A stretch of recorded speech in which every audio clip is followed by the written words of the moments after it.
सायली लेकर आई रोशनी के ex husband को देशमुख हाउस। सामने आया रोशनी की असली सच्चाई।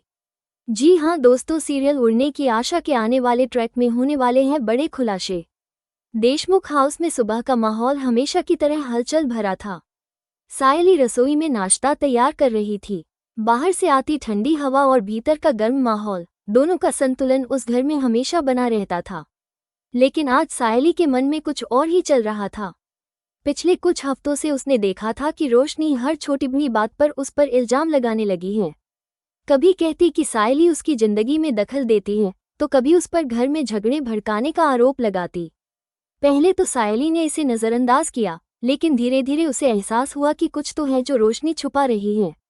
एक शाम जब सब लोग बाहर काम में व्यस्त थे, सायली ने देखा कि रोशनी की सबसे अच्छी दोस्त शिखा चुपके चुपके उससे मिलने आई है।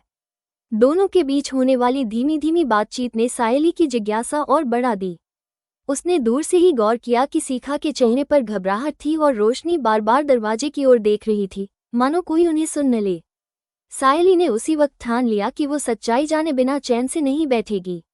अगले दिन जब शिखा घर से बाहर जा रही थी, सायली उसका पीछा करने लगी। गलियों, बाजारों और एक सुनसान सी गली को पार करते हुए आखिरकार शिखा एक छोटे से चाय के ढाबे पर रुक गई। सायली भी थोड़ी दूरी पर खड़ी हो गई। शिखा ने जैसे ही अपने फोन पर बात खत्म की, सायली उसके पास आ धमकी। शिखा, मुझे पता है कि तुम और रोशनी कुछ छुपा रहे हो। सच बताओ, नहीं तो। सायली की आवाज में वो दृढ़ता थी जो किसी को भी डरा सकती थी। शिखा पहले तो घबरा गई और कहने लगी, नहीं, ऐसी कोई बात नहीं है। लेकिन जब सायली ने उसकी कलाई पकड़कर कहा, मुझे सब सच पता चल जाएगा, चाहे तुम बताओ या न बताओ, तब शिखा टूट गई। ठीक है, उसने धीमी आवाज में कहा, तुम्हें जानना ही है तो सुनो। रोशनी पहले शादीशुदा थी। उसका पति, अब उसका एक्स हस्बैंड, वो फिर से वापस आ गया है और अब वो रोशनी से पैसे मांग रहा है। वो कहता है कि अगर उसने पैसे नहीं दिए तो वो सबको उनकी शादी और पुराने मामलों के बारे में बता देगा। सायली के पैरों तले जमीन खिसक गई। उसे यकीन ही नहीं हुआ कि रोशनी इतनी बड़ी बात छुपा सकती है। शिखा ने आगे कहा, मैंने उसे समझाने की कोशिश की, लेकिन वो बहुत डर गई है। वो चाहती है कि कोई भी उसके अतीत के बारे में न जाने। सायली ने गंभीरता से कहा, मुझे उसका एड्रेस दो। शिखा पहले तो हिचकिचाई, लेकिन सायली के बार बार कहने पर उसने पता दे दिया। अगले दिन सुबह सायली ने बहाना बनाया कि उसे बाजार जाना है, लेकिन उसका असली इरादा कुछ और था। वो सीधे उस पते पर पहुंची जो शिखा ने बताया था। वहां एक पुराना जर्जर सा मकान था, जिसकी दीवारें उखड़ चुकी थीं और दरवाजे पर जंग लगा था। दरवाजा खटखटाने पर एक लंबा चौड़ा आदमी बाहर आया। उसकी आंखों में थकान और चेहरे पर एक अजीब सी कठोरता थी। तुम कौन? उसने ठंडी आवाज में पूछा। मेरा नाम सायली है और मैं रोशनी के बारे में बात करने आई हूँ, सायली ने सीधे मुद्दे पर आकर कहा। आदमी के चेहरे पर एक हल्की सी मुस्कान आई, जिसमें तंज और कटाक्ष दोनों थे। अच्छा, तो वो अभी भी अपने बारे में बातें करवाती है? क्या उसने तुम्हें बताया कि मैं कौन हूँ? सायली ने कहा, मुझे सब पता है कि तुम उसका एक्स हस्बैंड हो, लेकिन तुम उससे पैसे क्यों मांग रहे हो? आदमी की आंखों में एक चमक आई, क्योंकि वो मुझ पर कर्जदार है। हमारे बीच जो हुआ उसमें सिर्फ मैं गलत नहीं था। उसने भी बहुत कुछ किया है, लेकिन शायद उसने तुम्हें वो हिस्सा कभी नहीं बताया होगा। सायली ने महसूस किया कि मामला सिर्फ ब्लैकमेल का नहीं, बल्कि कुछ और गहरा है। उसने निश्चय किया कि अब इस सच्चाई को सबके सामने लाना जरूरी है। शाम होते होते सायली उस आदमी को अपने साथ लेकर देशमुख हाउस पहुंची। घर का दरवाजा खोलते ही रेणुका ने उन्हें देखा और चौंक कर बोली, सायली, ये तुम किसको लेकर आई हो? सायली ने शांत लेकिन दृढ़ स्वर में कहा, रेणुका ताई, ये रोशनी का एक्स हस्बैंड है और आज सबके सामने सच सामने आएगा। इतना सुनते ही घर के अंदर का माहौल बदल गया। परेश ने अखबार एक तरफ फेंक दिया। सचिन अपने कमरे से बाहर आ गया और रोशनी, जो रसोई में थी, एकदम से ठिठक गई। उसके हाथ में रखा गिलास गिरकर फर्श पर टूट गया। सायली, ये तुम क्या कर रही हो? रोशनी की आवाज कांप रही थी। मैं सच सामने ला रही हूँ रोशनी, सायली ने कहा। इतने दिनों से तुम मुझ पर इल्जाम लगाती रही, लेकिन असलियत ये है कि तुम खुद एक बड़ा राज छुपा रही हो।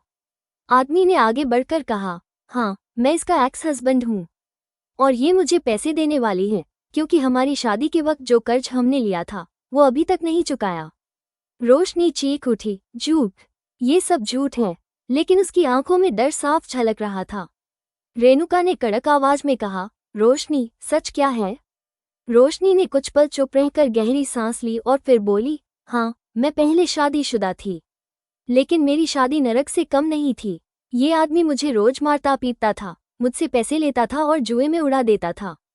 मैं किसी तरह उससे छुटकारा पाई, लेकिन अब ये वापस आकर मुझे ब्लैकमेल कर रहा है, कह रहा है कि अगर पैसे नहीं दिए तो सबको सच्चाई बता देगा। सायली ने सीधा उसकी आंखों में देखते हुए कहा, और इसलिए तुम दूसरों पर दोष डालकर खुद को बचाने की कोशिश कर रही थी? रोशनी की आंखों से आंसू बहने लगे। मैं डर गई थी, मुझे लगा कि अगर सबको पता चला तो कोई मुझ पर विश्वास नहीं करेगा।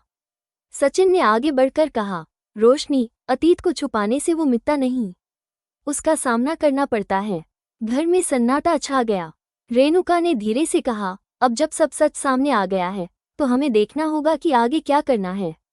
सायली ने कहा, सबसे पहले इस आदमी को पुलिस के हवाले करना होगा, ताकि ये फिर कभी रोशनी या किसी और को परेशान न कर सके। लेकिन ये कहानी यहीं खत्म नहीं हुई, क्योंकि देशमुख हाउस में हर राज का खुलासा एक नए तूफान की शुरुआत बन जाता है। और अगला तूफान अब दस्तक देने ही वाला था। अपकमिंग एपिसोड में बस इतना ही।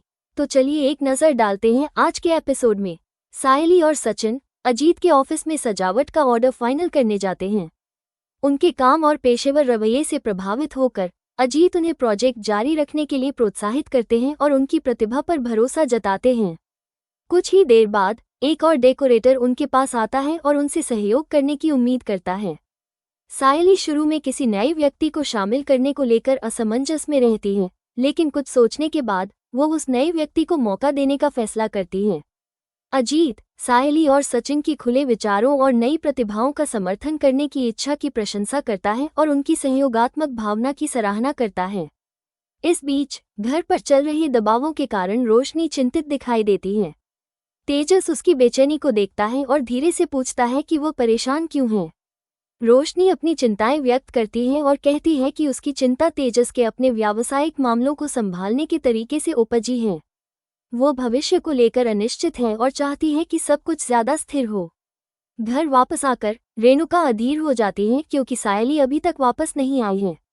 वो सायली द्वारा सारा खाना बनाने की आदी हो चुकी है। परेश रेणुका के मूड को देखते हुए सुझाव देता है कि वे इंतजार करने के बजाय साथ मिलकर खाना बनाएं। माहौल को हल्का करने के लिए वो मजाकिया अंदाज में रसोई में थोड़ा शोर मचाता है और रेणुका को भी शामिल होने के लिए उकसाता है। आखिरकार उसकी जिद काम आती है और दोनों मिलकर खाना बनाना शुरू कर देते हैं। जब तक सायली और सचिन घर लौटते हैं, खाना तैयार हो चुका होता है। सचिन स्वाद देखकर दंग रह जाता है और दिल से तारीफ करता है। सायली अपनी सास के प्रति बहुत आभारी है और उनकी अनुपस्थिति में घर की जिम्मेदारियां संभालने के लिए उन्हें धन्यवाद देती है। बाद में सायली और सचिन अपने सजावट के काम पर ध्यान केंद्रित करने के लिए बैठ जाते हैं। सायली अपनी शंकाएं व्यक्त करती है और स्वीकार करती है कि वो बड़े सपने देखने से हिचकिचा रही है, इस डर से कि कहीं वो अधूरी न रह जाए। सचिन, जो हमेशा उसका साथ देता है, उसे प्रोत्साहित करता है और फूलों की माला बनाकर मदद करने की पेशकश करता है, जिससे उसका काम का बोझ हल्का हो जाता है। उसके प्रोत्साहन से सायली का मनोबल बढ़ता है, हालांकि उसकी असुरक्षाएं अभी भी बनी हुई हैं। उस रात उसे सपना आता है कि ग्राहकों को उसकी सजावट बहुत साधारण लग रही है और सपने में सचिन और रेणुका भी निराशा व्यक्त करते हैं। सपना उसे भावुक कर देता है और वो आंसुओं से भरकर जाग जाती है। सचिन उसे धीरे से दिलासा देता है, उसे याद दिलाता है कि वो आत्मविश्वास बनाए रखे और डर को खुद पर हावी न होने दे। दूसरी तरफ तेजस रोशनी को ढूंढता है और अपनी माँ से पूछता है कि क्या उसे पता है कि वो कहाँ गई थी। तभी रोशनी लौट आती है और कहती है कि वो मंदिर में पूजा करने गई थी। असल में वो अपनी माँ और क्रिश से मिलने गई थी, लेकिन उसने सच बताना नहीं चाहा। आज के एपिसोड में बस इतना ही। कमेंट में बताएं ये स्टोरी कैसा लगा।